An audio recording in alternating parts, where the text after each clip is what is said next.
Hello दोस्तों, एक बार फिर से आप सभी का बाजारों कुंडल में हार्दिक स्वागत एवं अभिनंदन करता हूं। दोस्तों, आज के वीडियो में मैं बात करने वाला हूं ऑर्डर ब्लॉक की। अब इस चीज़ को समझिए कि अगर आप किसी सही चीज़ को ऑर्डर ब्लॉक नहीं बोलते हैं, आप इस बात को समझिए कि अगर आप किसी सही चीज़ को ऑर्डर ब्लॉक नहीं बोलते हैं तो इसका मतलब ये नहीं है कि आपने घनघोर पाप कर दिया है। आपको बस ये देखना है अपने साइकोलॉजिकल पॉइंट ऑफ व्यू से कि क्या वह एरिया वैल्यूएबल है, और अगर वो वैल्यूएबल एरिया है तो क्यों है। आप उसे ऑर्डर ब्लॉक बोल सकते हैं। ऑर्डर ब्लॉक बोलने का मतलब ये है कि अगर आप किसी एरिया को ऑर्डर ब्लॉक बोल रहे हैं या किसी कैंडल को ऑर्डर ब्लॉक बोल रहे हैं, तो आपको ये समझना पड़ेगा कि इस कैंडल में ऑर्डर पंच हुआ है। बस इतनी सी बात है, ऑर्डर पंच हुआ है। बस आपको इतना ही समझना है कि इस कैंडल में ऑर्डर पंच हुआ है कि नहीं। अगर आप यह पहचानने में गलत हो जाते हैं तो डेफिनेटली आपको ट्रेड थोड़ा सा अपोजिट साइड का देखने को मिल सकता है। जैसे मैं आपको समझाने की कोशिश करता हूं कि क्या है ऑर्डर ब्लॉक और हम कैसे कैसे ऑर्डर ब्लॉक को बोल सकते हैं। ठीक है, हो सकता है हो सकता है किसी के लिए ये हो सकता है किसी के लिए ये वाला जो एरिया है वह एक मिटिगेशन ब्लॉक हो, जैसे कि यहाँ से आया, यहाँ और यहाँ और ये वाला। तो ये किसी के लिए क्या हो सकता है, ये किसी के लिए मिटिगेशन ब्लॉक हो सकता है। ठीक है, अच्छा, अगर ये किसी के लिए मिटिगेशन ब्लॉक है तो ये किसी के लिए ऑर्डर ब्लॉक भी हो सकता है। कैसे? वो इन सब को नहीं देख पा रहा है, किसी पर्टिकुलर टाइम फ्रेम पर वो इन सब चीज को नहीं देख पा रहा है। तो क्या कर पा रहा है, हो सकता है वो क्या कर रहा हो कि इसमें जो सबसे लास्ट वाली जो इनडिसीजन कैंडल है, या आप कहिए सबसे लास्ट वाली जो रेड कैंडल है, ठीक है, उनको वो कवर कर रहा है और कह रहा है कि ये हमारा ऑर्डर ब्लॉक है। क्यों? क्योंकि लास्ट में यही एक कैंडल थी जहां से मार्केट क्या हुआ, चेंज हो गया है। तो उसके लिए ये ऑर्डर ब्लॉक हो सकता है। ठीक है, क्यों? क्योंकि जब यहां से कैंडल घूमी है तो इसमें क्या है, फेयर वैल्यू गैप है, और ये फेयर वैल्यू गैप बता रहा है कि यहां पर ऑर्डर पंच हुआ है। तो यह सिचुएशन और किसी के साइकोलॉजिकल पॉइंट ऑफ व्यू पर डिपेंड करता है कि वो किसी मिटिगेशन ब्लॉक और किसी ऑर्डर ब्लॉक बोल रहा है, तो उसको कितना दिख रहा है चार्ट पर। तो इसमें आपको परेशान होने की कोई बात नहीं है। जैसे इसी में मैं कई ऑर्डर ब्लॉक बना सकता हूं। अब वो काम के हैं कि नहीं है ये अलग कहानी है, और होंगे तो भी हम आपको बताएंगे वो कैसे हो सकते हैं। जैसे मान लीजिए जो ये लास्ट की रेड कैंडल थी, उसके बाद ऐसी कोई भी रेड कैंडल नहीं है जो इसके लो को तोड़ पाई हो, और उसके बाद एक ग्रीन कैंडल बन गई और उसने क्या कर दिया, फेयर वैल्यू गैप जनरेट कर दिया। इसका मतलब यहाँ पर ऑर्डर पंच हुआ है। तो यह किसी के लिए ऑर्डर ब्लॉक हो सकता है। दूसरी बात, इस हाई से मार्केट रिवर्स किया है और यहां से मार्केट ने क्या किया है, इस कैंडल का, इस ग्रीन कैंडल का लो तोड़ दिया है। इसका मतलब है यहां से कुछ इस फेयर वैल्यू गैप की वजह से यहां पर एक मार्केट में रिवर्सल लाने की कोशिश करी गई थी, और इस वाले स्विंग हाई को ब्रेक करने के लिए कुछ यहां पर मेहनत करनी पड़ी, और वो भी ये 2 घंटे का टाइम फ्रेम है, गोल्ड का टाइम फ्रेम है, तो इतना आसान नहीं है ये। ठीक है ना, इसको ब्रेक कर पाना। क्योंकि 2 घंटे क्या हुआ कि जब मार्केट यहां पर आगे बढ़ रहा था, समझने की कोशिश करिएगा, जब मार्केट यहां पर आगे बढ़ने की कोशिश कर रहा था तो उसके ऊपर एक प्रेशर आया, एक सेलिंग प्रेशर आया। फिर क्या हुआ, जो इसकी अगली कैंडल है उसने क्या किया, उसने सेलिंग प्रेशर को कंटिन्यू किया। मतलब ऊपर से क्या आया, ऊपर से जो वीक है वो दिखाई पड़ रहा है कि इसमें सेलिंग प्रेशर आ रहा है। उसके बाद फिर क्या हुआ, उसके बाद हमें क्या देखने को मिल रहा है कि ये जो कैंडल बनी, इस कैंडल की वजह से मार्केट में ऊपर का मूव आया। इसका मतलब ये हुआ कि ये वाली जो कैंडल है वह एक डिसाइसिव कैंडल बनी है मार्केट को ऊपर ले जाने के लिए। इसका मतलब ये हुआ कि आप इसे भी एक ऑर्डर ब्लॉक बोल सकते हैं, क्योंकि यह एक डिसीजन कैंडल है। अब ये काम किया है नहीं काम किया है वो अलग कहानी है।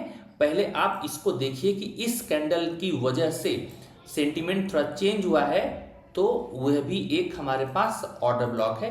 हालांकि टाइम फ्रेम 2 घंटे का है, तो हम इसमें 5 मिनट के या 15 मिनट के टाइम फ्रेम पर ही एंट्री बनाएंगे।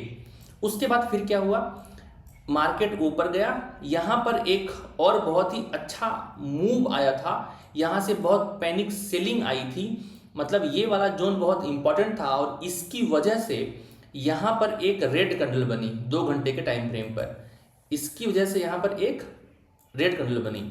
इस रेड कैंडल के बाद जो अगली कैंडल है, इसने इस रेड कैंडल का लो नहीं ब्रेक किया, इसने ऊपर के डायरेक्शन का मूव दिखा दिया। इसका मतलब ये है कि यहाँ पर भी सेलर्स को ट्रैप किया गया।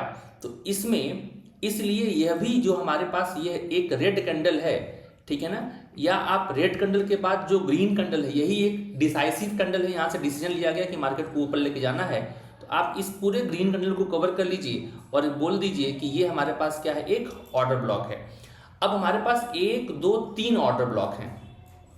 अब बात ये आएगी कि हम कौन से ऑर्डर ब्लॉक को यूज करेंगे ट्रेड के लिए। तो आप पहले ये देखिए कि कौन सा ऑर्डर ब्लॉक और किसी क्राइटेरिया पर फिट बैठता है। जैसे हायर टाइम के फेयर वैल्यू गैप से वो नेस्टेड है कि नहीं, पहली बात। दूसरी बात यह देख लीजिए कि क्या उसने कोई अचीवमेंट किया है, क्या कोई प्रीवियस हाई, प्रीवियस लो कोई ब्रेक किया है क्या। अगर हम सेल साइड की बात करें तो प्रीवियस लो, और बाई साइड की बात करेंगे तो प्रीवियस हाई ब्रेक किया है क्या। अगर उसके पास कुछ अचीवमेंट है तो चले जाइए। सबसे अच्छी बात यह है क्या वो गोल्डन रेशियो जोन से मैच कर रहा है कि नहीं। सबसे उससे अच्छी बात यह क्या डिस्काउंट जोन में है कि नहीं। जैसे मान लीजिए अगर हमारे पास यहाँ से यहाँ 3 ऑर्डर ब्लॉक हैं, तो इन 3 ऑर्डर ब्लॉक के लिए हम क्या करते हैं, हम एक बार लगा देते हैं फिबोनाची रिट्रेसमेंट टूल। अगर इस रिट्रेसमेंट टूल में देखें तो जो हमारे पास ये दोनों ऑर्डर ब्लॉक हैं वो 50% की एरिया से नीचे हैं और ये 50% एरिया के ऊपर है।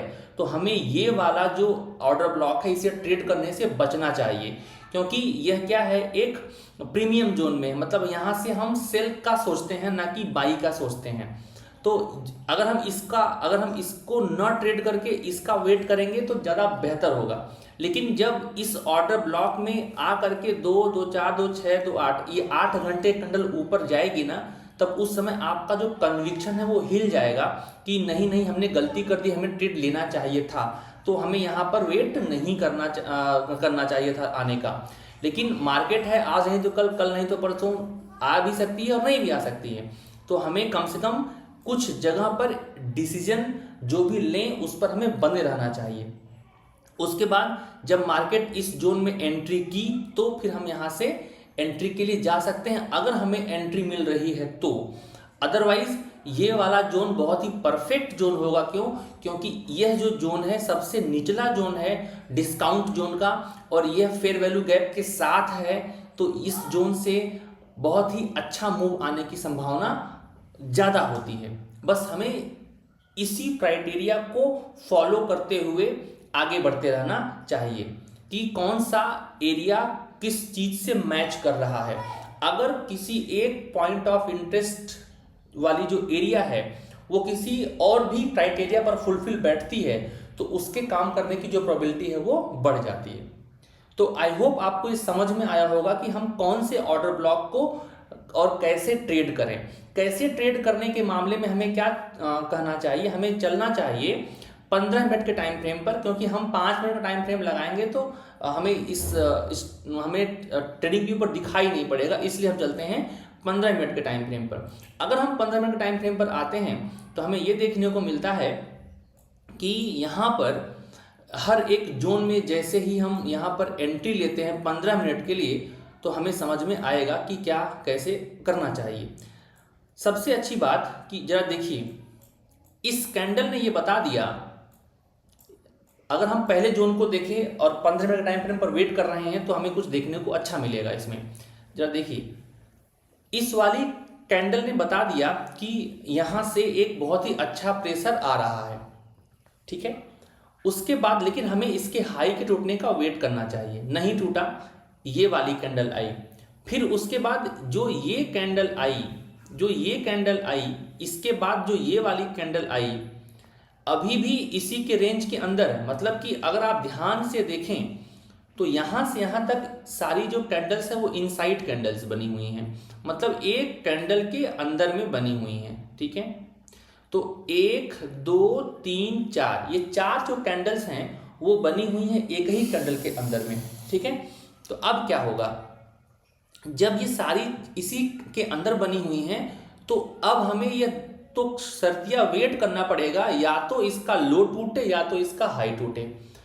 इनसाइड कैंडल की सबसे बेहतरीन बात यह है कि अगर इसने लो तोड़ करके एक रिजेक्शन शो किया, इसका मतलब है जब ये वाली कैंडल आई थी तो इसके नीचे जो 2 घंटे के टाइम फ्रेम पर लिक्विडिटी थी उसने इसको ले करके एक बहुत ही बढ़िया हैमर बनाया। अब इसी हैमर को, क्योंकि यह जोन बढ़िया था और इसी हैमर पे अगर आप एंट्री लेते हैं हिम्मत करके तो आपका एसएल बहुत छोटा होगा, और अगर आप इसके हाई के ब्रेक करने का वेट करते हैं जो कि ज़्यादा कंफर्मेशन वाला ट्रेड होगा तो आपका जो एसएल है थोड़ा सा बड़ा हो सकता है। जैसे कि अगर आप देखें कि यहाँ से चीज़ें कैसे आ रही हैं, अगर आप ध्यान से देखें कि इसके हाई के टूटने का अगर आप वेट करते हैं तो आपका जो एसएल है एटलीस्ट यहाँ होगा और आपको उतना अच्छा मूव मिल नहीं पाएगा, है ना। अगर आप यहाँ लेते हैं तो उतना अच्छा आपको मूव मिलेगा, आपका रिस्क और रिवार्ड बढ़िया होगा। और वहीं अगर आप दूसरे जोन में जाते हैं तो दूसरे जोन में इतना आसान नहीं होगा इस एंट्री करना। जब इतनी बड़ी कैंडल आई और फिर 15 मिनट के टाइम फ्रेम पर ये जो कैंडल बनी हुई है इस पर आपकी हिम्मत नहीं पड़ेगी, आपको लगेगा कि हो सकता है वो ट्रेड मिस कर जाए या फिर ये हम वापस चला आए, ठीक है, इसका एसएल दे दे।